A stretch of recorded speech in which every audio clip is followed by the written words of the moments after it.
Recently, I had a conversation with someone close to me about some of the nutrient dense foods that I include in my diet. And I mentioned that I sometimes will swirl some raw egg yolk into my yogurt as a nutrient charged breakfast. If this is something that piques your curiosity, I would highly recommend trying it.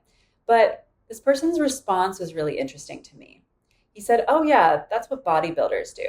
And loaded in his response was the assumption that the health habits of the average person should be different than the health habits of a bodybuilder. And while, yes, the average person does not need to be jacked in order to be healthy, and I myself do not have any personal aspirations of being a bodybuilder, nothing wrong with it, but it's not a personal goal of mine, there are so many health benefits that anyone can get from prioritizing building muscle. In this video, we'll be talking about how building muscle can not just help you to look good, feel strong, improve body composition, but it can also improve your gut health. It can improve your health span, aka a higher quality of life for longer. And it also has amazing benefits for your mental health. It can boost your mood, it can ease depressive symptoms. And then we'll talk about some ways that you can build and maintain muscle mass even when you're just starting out. By the end of this video, you will be convinced that building muscle should be one of your top priorities if you're even the slightest bit interested in improving your physical and your mental health. I'm Karina, and welcome to my channel where we discuss practical ways to elevate our wellness from a mind, body, soul perspective. Most people who are motivated to build muscle are being motivated by improving their body composition. Maybe they want to look leaner or more buff. They may also want to reduce visceral fat around the abdomen, or maybe they also have some goals to improve some health markers, like they want to improve their heart health. But there are a lot of health seekers who don't prioritize building muscle because they are maybe concerned about becoming too muscular or too jacked. That's a concern for a lot of women, including myself several years ago. They may also just not be a fan of lifting weights, also me several years ago, so I can definitely relate and speak from that place. But we'll be talking about how building muscle is actually your best health insurance policy, and that looking maybe a little too muscular or lifting weights a couple times a week at the gym is actually a really small price to pay for the health gains that you're getting. So let's first talk about how muscle mass can actually improve our gut health. And that's through two ways. One is direct and one is more indirect. Let's first talk about the indirect way. So muscles can help to control our blood glucose levels.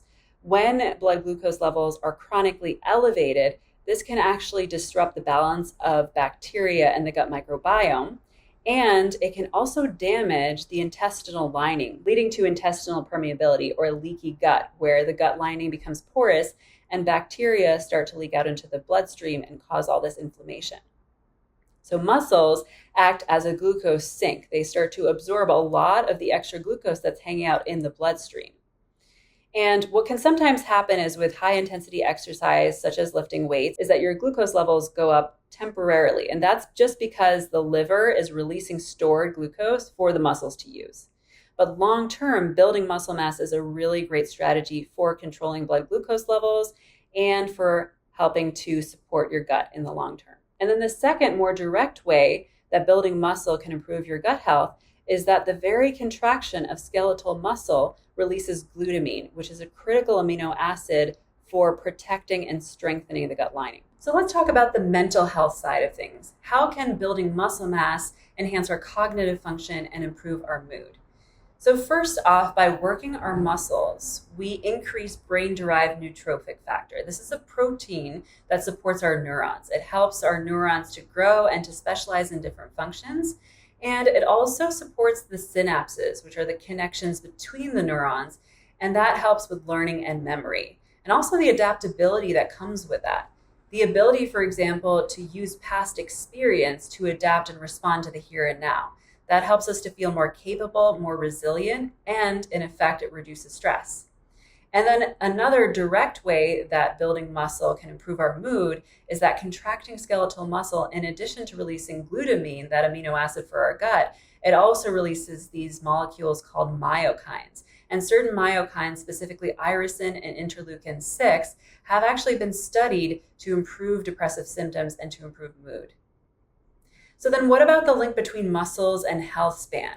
a higher quality of life for longer. This is something that has been popularized a lot by the book Outlive by Dr. Peter Attia, where there's been this collective realization, this wake-up call that we might need to prepare a little more than we thought to ensure that we can do all the activities that we love to do into our later years.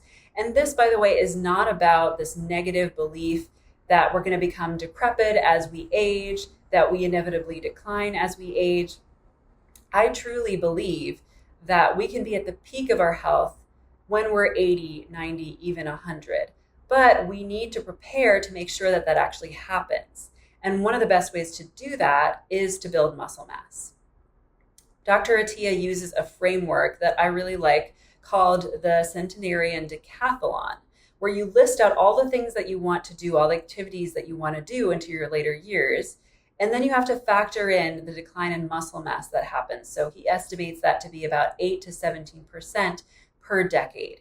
So let's say that you're 35 and you want to be able to pick up a 30-pound grandkid when you're 85. You need to be able to not only lift 30 pounds now, but you actually have to be able to lift 42 to 55 pounds to account for that decline in muscle mass. Building muscle mass is also going to improve our stability, our balance, and strengthen our bones so that we're not going to be prone to accidents, injuries, falls that are really common as people age, which lead them to live a more restricted, a more sedentary life. So what's the best place to start if you're just beginning your journey to building more muscle mass? Start with resistance training. Start slow, 8 to 10 pounds, doing some basic bicep curls, some deadlifts, some split squats, 10 reps, 2 sets each. Just start small so that you don't get overwhelmed, so that you don't get turned off of the exercise. And then you can work your way up. You can work your way up to more reps, more sets. And you can also progressively use heavier weights every 3 to 6 months or so. If you're absolutely opposed to weights right now, you can use resistance bands too, which is going to simulate a similar effect. And then you can just switch out the resistance bands for something that is the equivalent of a heavier weight every 3 to 6 months.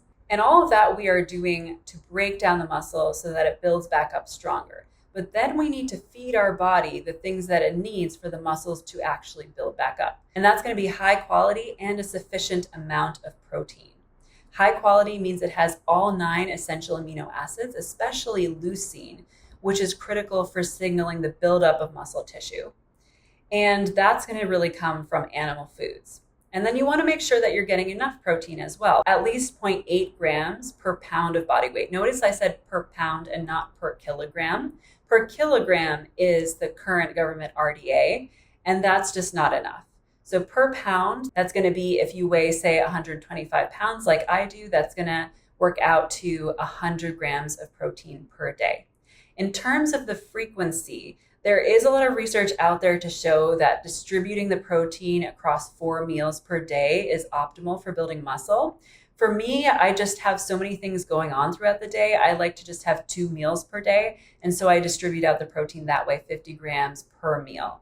So just do what works with your schedule and it'll work out well. These 2 things, starting a resistance training program and upping your intake of high quality protein, are great starting points. But if you want to dive deeper into how to structure your wellness plan to optimize muscle gain, especially when it comes to maintaining the optimal posture when you're lifting weights so that you don't get injured, or incorporating essential micronutrients into your diet, then you can check out my masterclass for superhuman level health, which is going to give you the tools to develop your own comprehensive health plan.